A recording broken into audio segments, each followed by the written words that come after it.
Congratulations on the film, guys. Thank you. I imagine if The Wolf of Wall Street was set in Grimsby, minus the stockbroker elements, I reckon this is what it would, that's the vibes I was getting. That. Nice, I've not heard that. Like That's a good, yeah. Fighting at football. Possession of cocaine. At your age.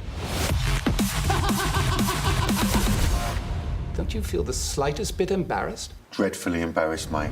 There was a scene where you both were in like couples therapy and there was a big group of you, and I was waiting to hear your answers, so I'm going to give you the floor now. One of them was asked if they could compare themselves to any superhero. Oh, yeah. Who would it be? And I was waiting for Jack and Danny's answers, and we didn't get to that point. No, so... because I think there's the point. It's the fact that we're both trying to better our marriage, but we've been put in some very middle-class world. Yeah. You know, with these very quite posh people talking about how one of them's the Hulk, because he feels like he turns green and he gets all violent. It's one of my favourite scenes, I think, in the film is all the therapy stuff. Yeah. The group stuff and then the stuff when we're together and afterwards. It's just, yeah, a lot is revealed, I think. Definitely, because I feel like Jack and Danny would have some very animated answers. So They would. If you could compare their characters to a superhero, a villain, who would they be?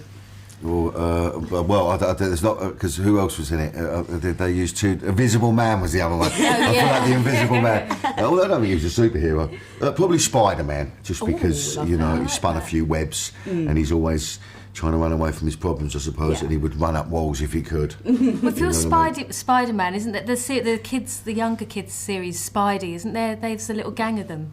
Yeah, my daughter. So I think I'd be one of those. Yeah, okay. One of the other, because they're so together. Yeah. And that's what I like about that scene is that they're, the therapy session is about them, like that they're together against the world. It's not them against each other. They're fascinated by it in that scene. They are trying to just go, what is because going they're having on a laugh, Yeah, looking definitely. around them. Because everyone's taking it so seriously and they're just I feel like in that moment they connect. There's tears, there's men crying. And Jack's like, it's the water bottle that I love. Oh, yeah. It's a big water bottle next to him. I love that. And I know I can become a productive member of society.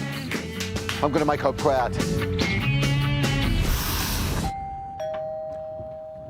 Hi. Very. The excessive use of drugs is a very central role in the movie, and I love the way the film kind of shows the temporary highs but the very long-lasting lows. How important was it to kind of display that balance on screen? It's about addiction, and Nick Love has been well documented. He's been in recovery nearly 40 years, I believe, so he's fascinated by that whole world of, he has to go to meetings a lot and he has to, think about the next right thing to do, and so he likes to write about it, and it's important that we do it, but not in a too serious way. Yeah, of course. And he sort of writes to my alter ego somewhat. So I'm someone who's sort of celebrated or have been celebrated over the years for hedonism and being a bit naughty and a bit, which I've been open about. You know what I mean? I'm a grandfather of 3 now, so you've got to rein it in a little bit. So it's a fascinating world, and the way that, look, you would think by some of the way we're promoting this film that we're glorifying drugs, we're glamorising it. We're certainly not. Exactly, you need to watch the film to understand what the message is. Yeah. And it's certainly not glamorous in any way, shape or form. Well, we are in for a treat today. 2 great firms meeting in the streets of Grimsby. Oh, it's a lovely effort. That's worth a look from another angle. What a screamer from Jack Jones. Now, there's like a Wild Wild West-esque fight at the beginning, which I was very kind of hooked into, and it got me thinking, I know this might sound like a morbid question, but if you ever did find yourself in a fight and you just needed some backup, who out of your former co-stars would you call to kind of be there? Well, I think you've proven your chops, really. With those. I think I'd stand behind you. Well, I've had a few tear-ups in my life, and I do know some naughty people. Yeah. So, like I said, now it's all about the love now. Yes. And, Good, I like most that. men will avoid violence. It's just a very small percentage that have got it in them. It's a primal thing. That's just why we find a lot of the hooligan thing goes on. It's like this built up sort of. Yeah. If you are a man and you've got that aggression in you, then you should probably go down the combat sport thing, being a boxer or UFC, and do it in the right way where you're being disciplined.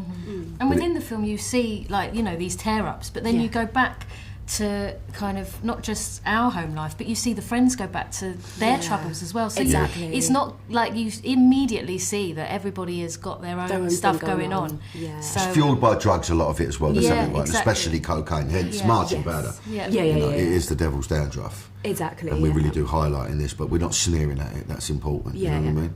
Definitely, and I'm always curious by the technique, is it like behind the scenes as well? Because obviously we know it's not real, but there was a lot of snorting going on. But is there like a technique? Vitamin D. Yeah, I thought so. Yeah, because I read somewhere on Euphoria that they have vitamin D, like shea butter. So it's I'm the always- healthiest cast. Yeah, Well, no, it was all full of vitamins. You just couldn't breathe. You know what I mean? Because it was, Yeah. like, you know, and it was confusing for the brain. But we were sort of dreading it towards the end. Yeah. It was all right at the beginning. We was having a laugh with it, especially my coach. I snort a lot of it. yeah. And at the end, I'm like, oh, I don't think my nose can take it.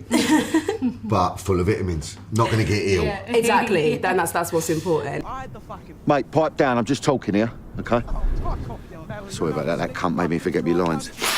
Danny, I don't know if you know, but I feel like you're on like this heartthrob status at the moment because a lot of people love you in Rivals, and I feel like it's we're expecting a GQ cover shoot very soon. How do you feel about this new label? I don't know. It's a revelation to me.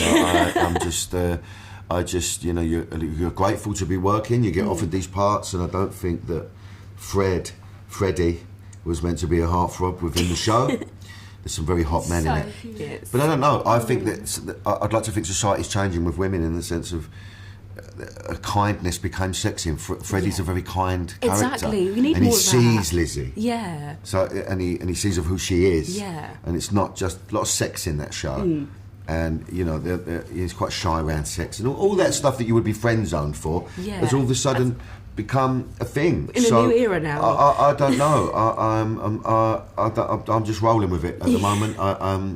It's a revelation to me. And I do have breasts, hairy breasts, and a bit of a belly on me. But I am who I am. I'm not. Yeah. You know. So I don't know. Maybe charm and warmth are becoming sexy again. Love Let's that. hope so, eh? Yes, definitely. Well, thank you so much to you both. Yeah, congratulations on the film You're once lovely. again. Thank you so much. Thank Really you. glad- Thanks. really Lovely glad to you meet you. enjoyed it.